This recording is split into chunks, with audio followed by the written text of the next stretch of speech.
Recently, the company Ubiquiti6 got in touch with me about their 3D scanning app Display.land, and they asked me to collaborate with them for a few of my daily renders and a video sharing my experience with the app.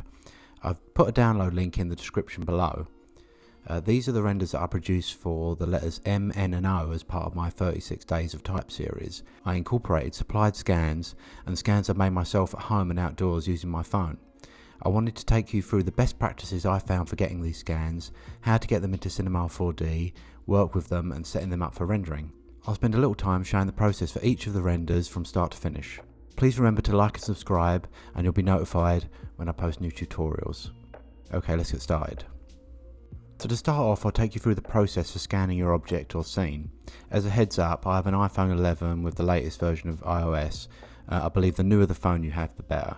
The way the app works is by taking lots of images of whatever you're scanning from different perspectives to create a 3D reconstruction of the scene. It does this by recording video and tracking your position in 3D space. Ideally, you want even lighting throughout the scene. If it's outside, you want to avoid a bright sunny day as you'll cast a shadow over the object as you move around it. So you want kind of an overcast day is best. You also want to plan your initial route so you know you can walk around the subject you want to capture. I found that the more texture there was, the better the result I would get. This is why I have a tea towel underneath the shoe. In previous tries I had it sitting directly on a wooden table, but the smoothness and the reflections of the light confused the app. I also raised it up by sitting it on another object so I didn't have to bend over constantly while trying to maintain a loop around the table. Here you can see I'm moving in and around the shoe in loops to capture all of the details. You want to make 2 or 3 loops of the object at slightly different heights to capture all those details. The dots that are popping up represent points captured in 3D space. They'll appear as you move your camera, and a good density means that the area is being captured well. You can also check on the density by pressing the icon in the bottom left, and there you can see the kind of mesh that's being created.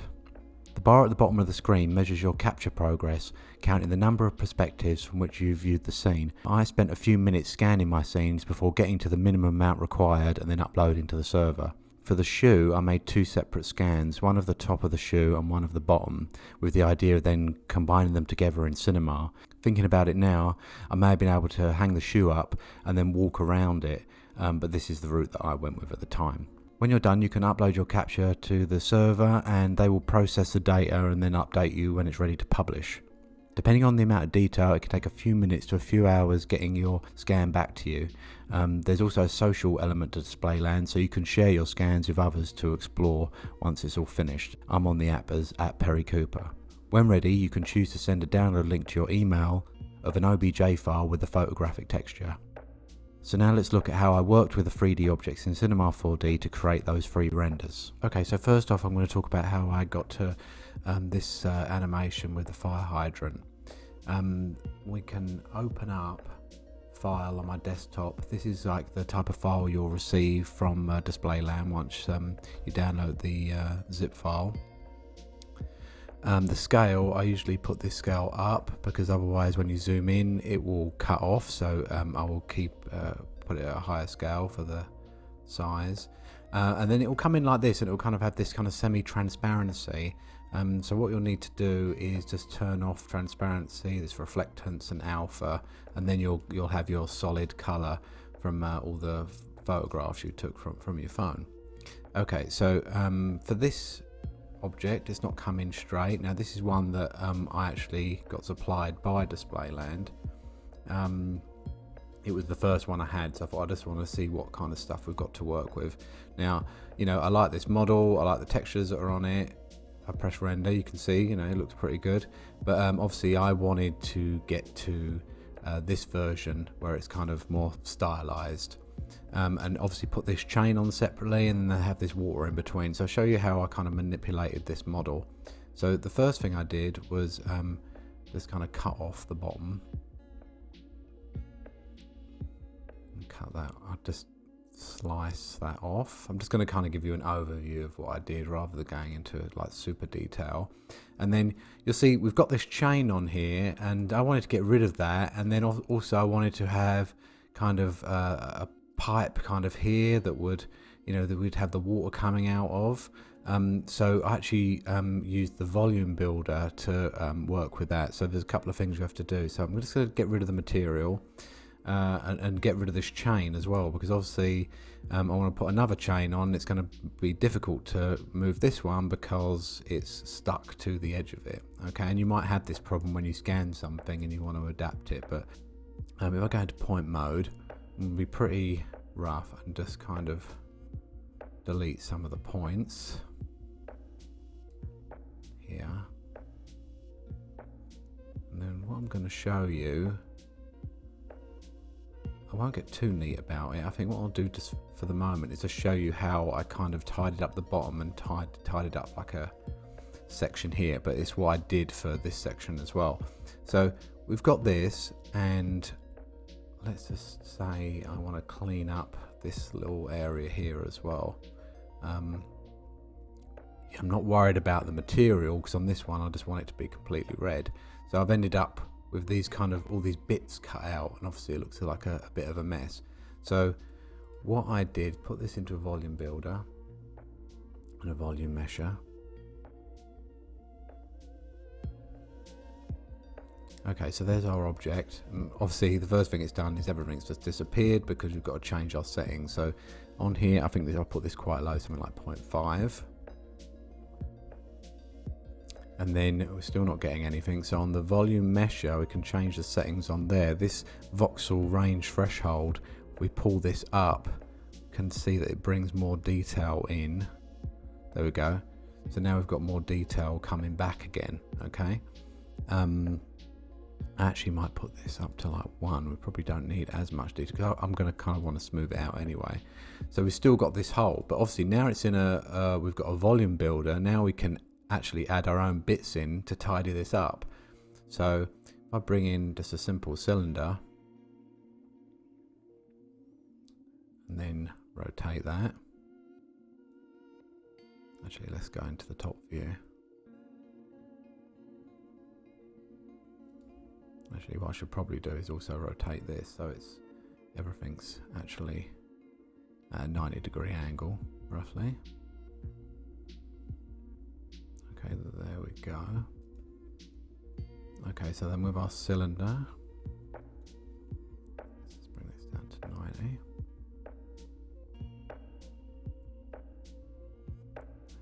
Where's the bit that we cut off? Where's that bit there? Okay, wrong side.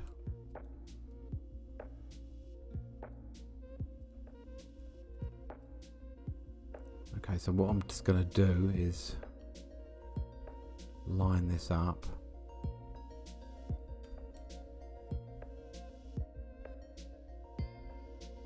I'm going to use this basically to fill in the holes that I've cut out. And that's the advantage of using the volume builder. We can combine the volume builder with our actual scan. Let's increase the size of that. So okay, so we've got something kind of rough looking, but if we bring in that cylinder into there, see, obviously that's not perfect, but we could actually fake a bit of rounding by adding on this rounded cap. And then scale that up a little bit. And there you go, we've kind of smoothed that out, but we've got this one model now.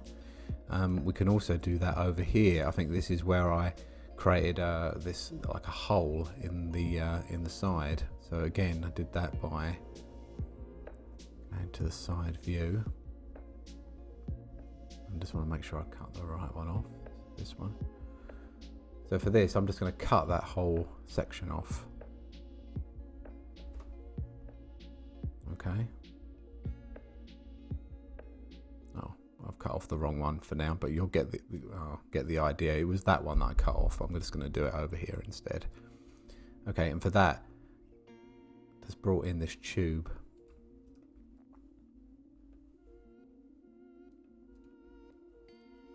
I'm going to rotate that. Scale that down.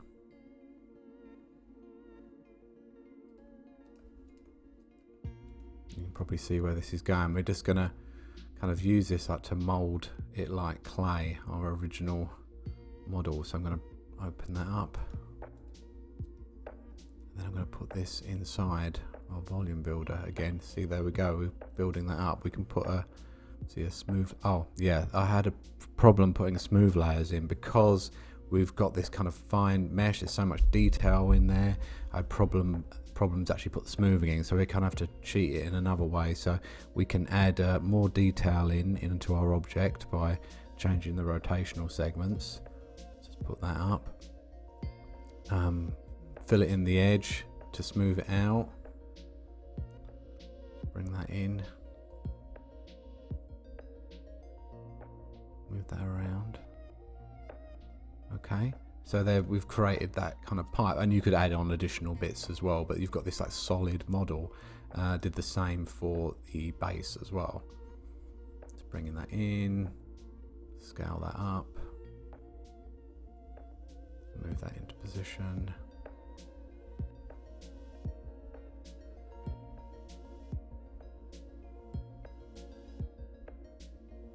Then we're going to create that base. I'm going to do this perfect for now, but it's just to give you the idea of how we're using, just increase that, how we're using the initial model as a base, and then we're kind of building on top of that. Just going to change this to something smaller. We'll bring that up. And then that gives us this clean base. Oh. Clean base it's going to sit on. It brings it all together as one model. Okay. All right, cool. And then I just carried on doing that by cleaning up here, cutting a piece off here, and then putting a cylinder inside just to kind of fill in that edge. If we go back to the final model, yeah, you can see you can see a touch of it there. You can see how I've just filled in the parts, and then we've got this water going between the two and this chain. I can quickly show you how that's done. Go back into here. This is like a bonus tip, like not anything to do with actually the scan. So for the water, the way I did that was initially just use the pen tool and made a shape. So this is what's going to go between the two hydrants. Then we created a sphere. Make this a bit smaller. We go mograph cloner. I'm going to stick the sphere in the cloner, and then we're going to go to object. Use the spline as the object. So now we've got them running along that spline. You can change this to, I usually change these sort of things to even, so we can kind of evenly distribute them along the spline. Then I'm going to put in a random effector to randomize the position a little bit. I might just change this to something small, like 10. And then the scale, I'll change the uniform scale to, I don't know, something like 1. Okay, so we end up with something like that. I'll probably actually add in more objects. Just got 10, let's change this to something like 40. Okay, so we end up with something like that. No animation at the moment, but if we actually change the offset, you can see it's actually it's offsetting on the spline, and then it kind of goes off the end and back to the beginning again. So you can just set keyframe at the beginning, and then set that to 0. Oh, set that to 0. And then on the end frame, we'll set that to 100. So we're offsetting it by 100. And there our animation is looping. Hang on, let's just change these points to linear. So now I've got this looping animation of this kind of random wobbly object. And then to bring that all together, you could use something like a metaball, but obviously we've already got something like a metaball, which is the volume mesher and the volume builder. So we can put those together, put those into there, and there you can tweak the settings. You could probably put some smoothing in this one, smooth it out, maybe change the amount on here, maybe not as smooth. And there's kind of your looping water object. And then all I did for, you'll see in the original render, I'll bring it up on the screen now. you've got these bubbles that are moving inside, and all that is a duplication of this object. I'm just going to hide the original. We're just doing tiny bubbles and offsetting those. So I'll just delete that. Got tiny bubbles inside the water and they're moving along, and I think what I did was I actually just increased the speed by of the interior bubbles, like it was whooshing through, by changing the offset to a maximum of 200%. That gives you your water. So now there's just the chain that I added on afterwards, and what I did first was just created a spline, and then I made sure that these were lined up in the correct spots. One under here, one under here. I'm just going to show you how the chain was actually created. So I have the spline, and I'm going to create one of the chain links. So we get a rectangle. I'm going to make this something like 20 by 40. I'm going to add some rounding. I'm going to bring in a circle, create a sweep. I'm going to put the sweep under the rectangle and change the position, scale and rotation just so that everything's centered up. Put those under there. We'll scale this down. So now we've got one link. And the way we're going to apply this link onto here is by using a matrix object. So we'll get a matrix. I'm going to make this linear. Okay. And let's just change for now something like, I don't know, 20. Actually, that's too many. Let's just say 10. And we want these to be like, I don't know, 20 away from each other. Actually, maybe I'll make this like 15. Okay, and then we're going to use the spline wrap tool. Stick that under the matrix. We're going to need to rotate that. Oh. There we go. And we're going to spline wrap that to this spline. So now we've got the matrix along there. And then we're going to take our sweep, which we could call link. We're going to put that into a mograph cloner. They're in, and we're going to change this to object, and we're going to bring in the matrix object. So now they're along the shape of that spline. Okay, so then I'm going to make it so go back onto the matrix and say per step it's changing it by 15. We're going to just change the rotation per step. Oh, there we go. So now we've got that chain running along that loop. I'm going to group all these objects together. Okay, we can hide the matrix. And then to get to some simple animation on here, I didn't put exact real world gravity or anything like that. I'm going to use a displacer. So bring in the displacer object. Let's put some shading in, some noise. Change the animation speed and the loop period. I've got 90 seconds free. 90 frames, 3 seconds. So loop period of 3. We just need to displace the spline. So you can see now that's a bit funky there. So I changed that. So let's put that back to 100. There you go. So now we've got some simple animation. You can obviously change the displacement, make it more dramatic or whatever. But there you go. That's how you get some simple animation on the chain. Very simple materials, like my other 36 days renders. We've got the same sort of background swoop, and then we've got a couple of materials that are just a simple color with a roughness channel on. That's it. The liquid is just actually I think I got this one from the Pixel Lab, but you could quite easily just use a normal specular material. So that is for render 1. And I'll quickly run through renders 2 and 3.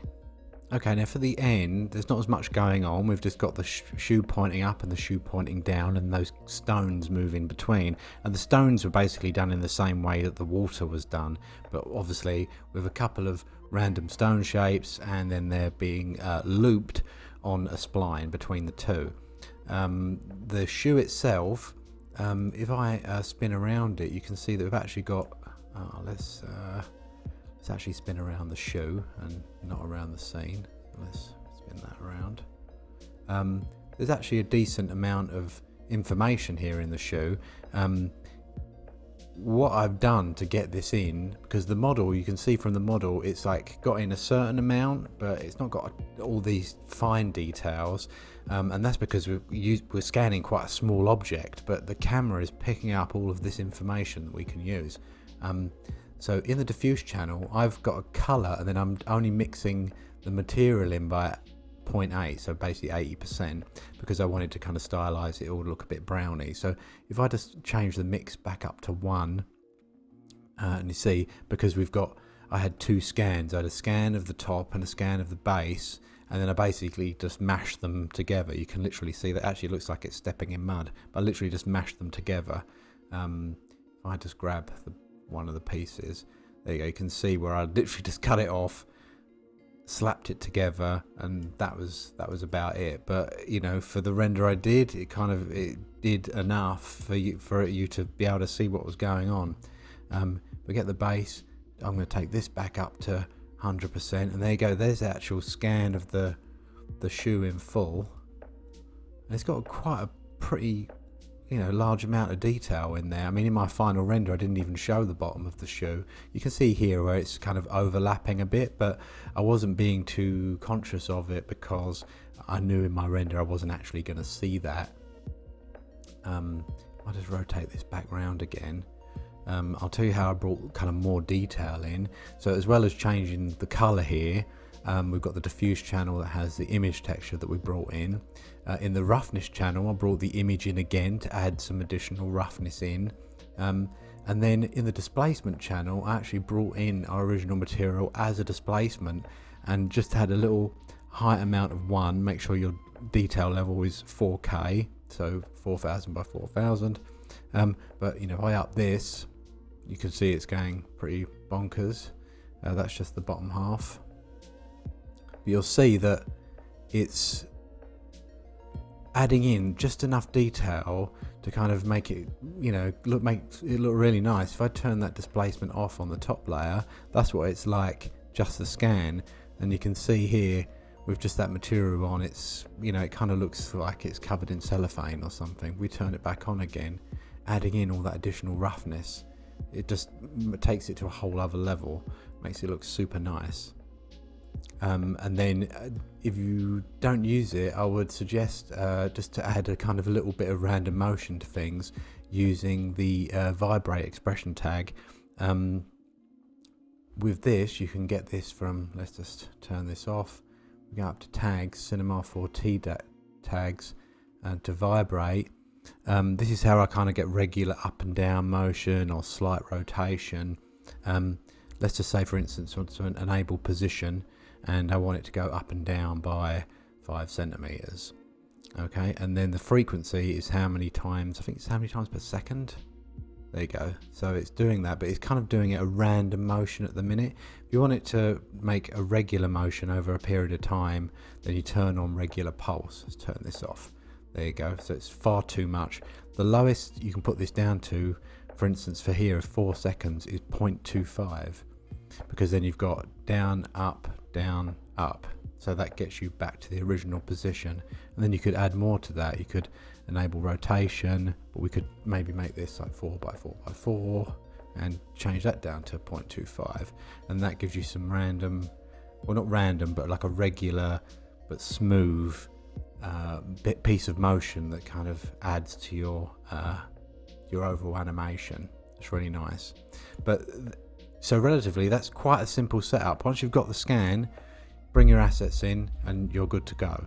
So I'll just talk about the last render now. Okay, and then for the final render is just this simple kind of O with this rolling shape with just the corner of my street in there. All I've done with this is I added in this kind of concrete block in the middle, so I can just get rid of that just to show you what's underneath. And here there was actually a stop sign. You might have seen it in the video, but because I filmed this kind of like at dusk, it was picking up the light on the sign, so it didn't pick it up very well on the render. So I thought, okay, I like the kind of zebra crossing, I like that yellow stuff at the bottom here, at the side of the crossing, and I wanted to get the fire hydrant in, and you know, there's lots of interesting bits on here, so I thought I can quite easily put that in the middle and cover it up.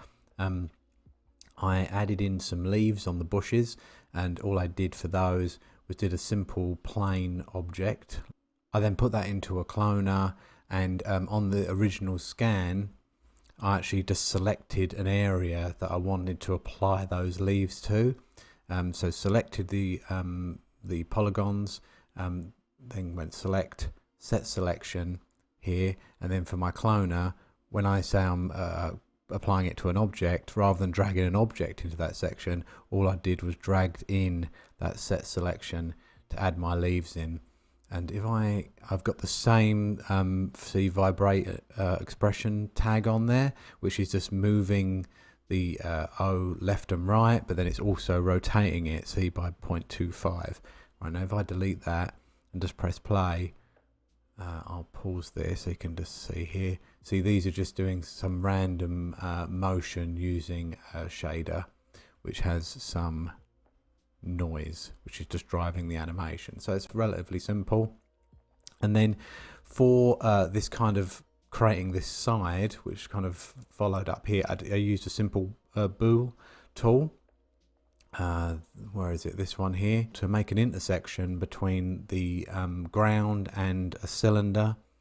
And then from that intersection, I ended up having, if I see from this base, I ended up having this object which was created, which was the edge. And then, like we did before, put that into a volume builder, a mesher. And then I just added in another object, which is an extruded circle, and put that in the same place like we did with the fire hydrant. We just added that on, and it created this additional shape to end up with this kind of concrete edging to the ground. So that's kind of like the basic setup. I think there's just a diffuse layer on here, and again with the floor, just a diffuse material. It's got the diffuse texture in, and then for roughness, didn't even bother bringing in anything for that, but I think, yeah, for the bump map I brought in the same image texture. I'm not too sure if I used displacement. No, I didn't. So that kind of gives you a rough idea of how I used the scans from the Display.land app in different ways, different applications, to be able to apply them in Cinema 4D. And I hope this has kind of given you a little few ideas and a starting point for you to work with in your own renders. This is kind of a bit different to my normal videos, but hopefully you found it interesting. There's some things out of here you can pick out and use in your own workflow. I recommend getting the app, downloading it, giving it a go, playing around with the models and seeing what you can make with it. I'll be back soon with some regular tutorial videos where we'll go through something from beginning to the very end. But I hope you like this for now. Okay, thank you very much, and I will see you soon. Please stay safe. Bye.